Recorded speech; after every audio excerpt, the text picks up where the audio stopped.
Hi dears, good evening. അടുത്ത വിശേഷങ്ങൾക്കായി എല്ലാ കൂട്ടുകാർക്കും സ്വാഗതം. വർഷ ഇതുവരെയും എഴുന്നേറ്റിട്ടില്ല, ഇപ്പോഴും കിടക്കയിൽ തന്നെയാണ് ഉള്ളത്.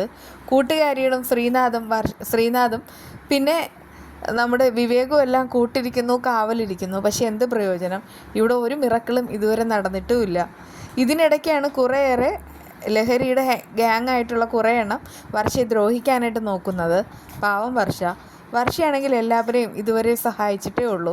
പക്ഷേ വർഷയ്ക്ക് ഇങ്ങനെ ഇത്രയും വലിയൊരു കഷ്ടപ്പാട് വരുമെന്ന് ആരും കരുതിയതേയില്ല.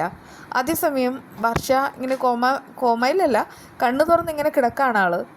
ചിലതൊക്കെ അറിയുന്നുണ്ടായിരിക്കാം. ഇനി വർഷയുടെ നാടകമാണോ എന്ന് നമുക്ക് കണ്ടു തന്നെ അറിയേണ്ടി വരും.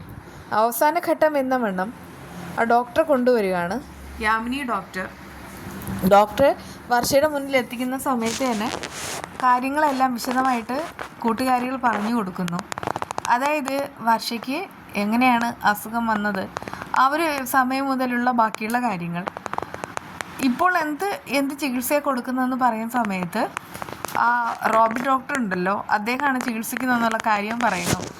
ആ സമയത്ത് റോബിൻ ഡോക്ടർ കൊടുക്കുന്ന ഇഞ്ചക്ഷൻ്റെ കാര്യവും ഒക്കെ പറയുന്നുണ്ട്. ഇടയ്ക്കിടയ്ക്ക് ഇഞ്ചക്ഷൻ കൊടുക്കാറുണ്ട്, എന്നിട്ടും വലിയ മാറ്റങ്ങളൊന്നും തന്നെയില്ല. 1-2 തവണ ശ്രീയേട്ട എന്നിങ്ങനെ വിളിച്ചു. അത് ഞങ്ങളാണെങ്കിൽ ഉറങ്ങാൻ കിടന്ന സമയത്താണ് അങ്ങനെ ഒരു അശരീരി പോലെ ശ്രീയേട്ട എന്നുള്ള വിളി കേട്ടത്. പക്ഷേ ഞങ്ങൾ എഴുന്നേറ്റ സമയത്ത് ഒന്നും അറിയാത്ത മട്ടിൽ വർഷ ഇങ്ങനെ കിടക്കുകയായിരുന്നു. ഞങ്ങളാണെങ്കിൽ എന്നും അവളോട് സംസാരിക്കാറുണ്ട്. ഞങ്ങൾ അവളുടെ ആ ഒരു എഴുന്നേൽപ്പിനായിട്ട് കാത്തിരിക്കുകയാണ്. പക്ഷെ ഒരു മാറ്റവും ഇല്ല. ആ സമയത്ത് യാമിനി ഡോക്ടർ നന്നായിട്ട് തന്നെ വർഷയെ പരിശോധിക്കുകയാണ്. കുറേയേറെ ടെസ്റ്റുകളും കാര്യങ്ങളും എല്ലാം ചെയ്യുന്നുമുണ്ട്. കാരണം വർഷയ്ക്ക് യഥാർത്ഥത്തിൽ ഇപ്പോൾ കൊടുക്കുന്ന മരുന്ന് ഏതാണെന്ന് തിരിച്ചറിയണം. വർഷയുടെ ശരീരത്തിൽ ബ്ലഡിലാണെങ്കിൽ എന്തെങ്കിലും മെഡിസിൻ കലർന്നിട്ടുണ്ടോ, അതായത് ദോഷകരമായ മെഡിസിൻ കലർന്നിട്ടുണ്ടോ എന്നൊക്കെ ഡോക്ടേഴ്സിന് നോക്കിയാൽ അറിയാൻ സാധിക്കുമല്ലോ.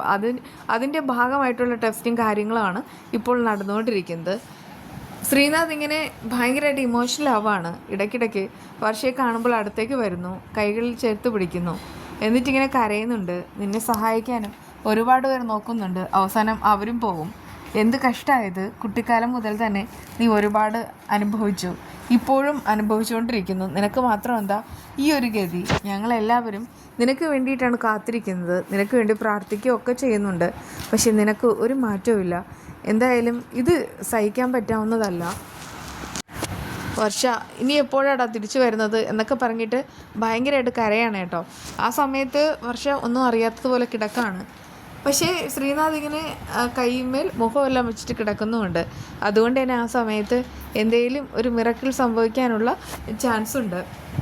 കാരണം ഇങ്ങനെയൊക്കെ രോഗാവസ്ഥയിൽ കിടക്കുന്ന ആൾക്കാർക്ക് ഏറ്റവും പ്രിയപ്പെട്ട ആൾക്കാർ അടുത്തിരുന്ന് തൊടുകയും അവരോട് സംസാരിക്കുകയും ചെയ്യുമ്പോൾ ഏതോ ഒരു 6th സെൻസിൽ എന്തോ ഒരു ഉണർവുണ്ടായതുപോലെ ഒരുപാട് അത്ഭുതങ്ങൾ ഉണ്ടായിട്ടുമുണ്ട്. അങ്ങനെ ഒരു ഉണർവ് വർഷയ്ക്ക് ഉണ്ടാവട്ടെ. അതിപ്പോൾ ശ്രീനാഥായാലും വിവേകായാലും കൂട്ടുകാരികളായാലും ശരി, വർഷയെ ഒന്ന് ജീവിതത്തിലേക്ക് കൊണ്ടുവന്നാൽ മാത്രം മതി. യാമിനി ഡോക്ടർ സത്യങ്ങളെല്ലാം തിരിച്ചറിഞ്ഞ് അവരോട് പറയട്ടെ, എല്ലാ കള്ളത്തരങ്ങളും പുറത്താവട്ടെ. വീണ്ടും കാണാം. ബൈ.